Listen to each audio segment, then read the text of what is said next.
A rectangular wire loop of side 8 cm and 2 cm with a small cut is moving out of a region of a uniform magnetic field of magnitude 0.3 Tesla directed normal to the loop.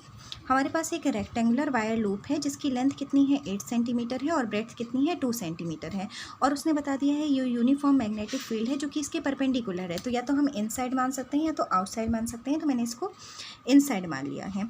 अब वो कह रहा है कि इसका मैं एक cut करके फिर इसे बाहर निकालने की कोशिश करते हैं। आगे बढ़ते हैं। What is the EMF developed across the cut if the velocity of the loop is 1 centimeter per second in a direction normal to the longer side and shorter side. Okay, अब ये जो हमारे पास लूप है इसका जो longer side है इसके perpendicular हम इसे पकड़कर इसकी मैग्नेटिक फील्ड से बाहर निकालते हैं। तो वो कह रहा है कि कितना EMF इसमें इंड्यूस्ड होगा। EMF बिल्कुल इंड्यूस्ड होगा क्योंकि इसमें मैग्नेटिक फील्ड पहले ज़्यादा थी। अब जैसे जैसे उसे आउटसाइड मतलब बाहर की ओर निकालेंगे तो मैग्नेटिक फील्ड इसकी चेंज होगी, और मैग्नेटिक फील्ड चेंज होने के कारण फ्लक्स चेंज होगा, फ्लक्स चेंज होने के कारण EMF इंड्यूस्ड होगा। और इसकी वेलोसिटी दी है तो EMF कितना इंड्यूस्ड होगा। तो अगर हमें वेलोसिटी दी रहती है, लेंथ दी रहती है, तो इस कंडीशन में हम कौन सा फॉर्मूला लगाते हैं BLV। अब B की वैल्यू कितनी है 0.3। लेंथ देखो अगर हम इसको परपेंडिकुलर खींच ऐसे खींच रहे हैं ना तो इसके परपेंडिकुलर जो लेंथ होती है वो लेते हैं। तो कितनी लेंथ हो जाएगी 8 सेंटीमीटर। सेंटीमीटर है तो मीटर में कन्वर्ट करेंगे तो 8 × 10⁻² मीटर।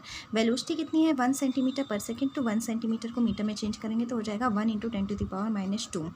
अब इसको सॉल्व कर लेंगे तो हमें इतना मिल जाएगा। इसमें क्वेश्चन ये था for how long does the induced voltage last in each case, मतलब कितने लंबे समय तक इंड्यूस्ड वोल्टेज रहेगा।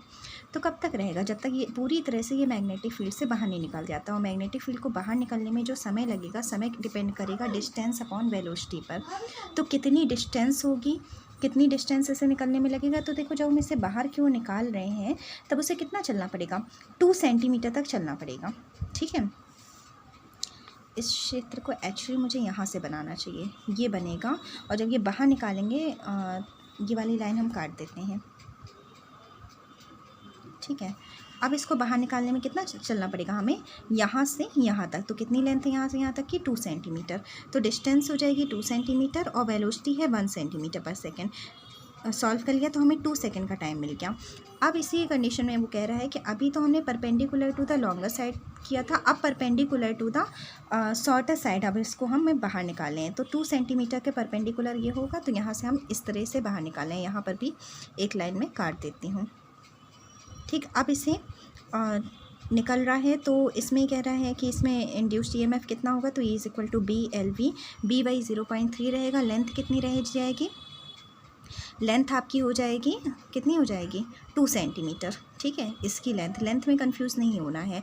जब हम इसको बाहर की ओर निकाल रहे हैं तो कितना चलना पड़ेगा 8 सेंटीमीटर। तो देखो 8 सेंटीमीटर की डिस्टेंस हमने रखी है, और जब ये वाला फार्मूला लगाते हैं तो जो वेलोसिटी के परपेंडिकुलर लेंथ होती है वो वाली हम लिखते हैं। तो वेलोसिटी के परपेंडिकुलर 2 सेंटीमीटर लेंथ है, तो 2 × 10⁻², और वेलोसिटी है 1 सेंटीमीटर पर सेकेंड। इसको सॉल्व कर लिया। फिर समय, तो समय बराबर दूरी बटे 4 यानी डिस्टेंस अपॉन टाइम। डिस्टेंस कितना हो जाएगा, distance length upon distance. Length कितनी है 8 सेंटीमीटर, कितना हमें चलना पड़ेगा यहाँ से यहाँ तक चलना पड़ेगा, और टाइम कितना लगेगा वेलोसिटी कितनी हो जाएगी 1 सेंटीमीटर पर सेकेंड। दोनों ही सेंटीमीटर में है हमारा सीरीज पद्धति में, तो चेंज करने की ज़रूरत भी नहीं है।